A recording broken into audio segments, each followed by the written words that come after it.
पार्वती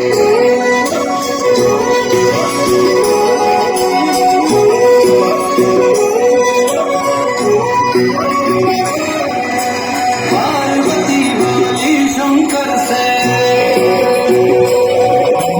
पार्वती बोली शंकर से, सुनिए भोलेनाथ, रहना है एक जन्म में मुझे तुम्हारे साथ, भस्म लीजिए ना छोड़ेंगे कभी हमारा हाथ।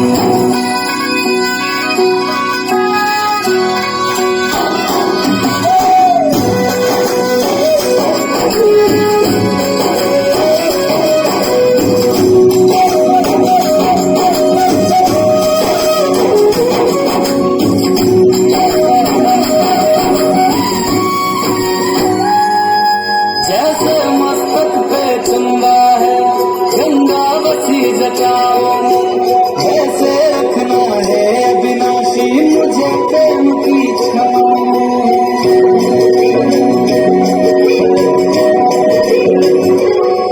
जैसे मस्तक पे चंदा है गंगा बसी जटाओ,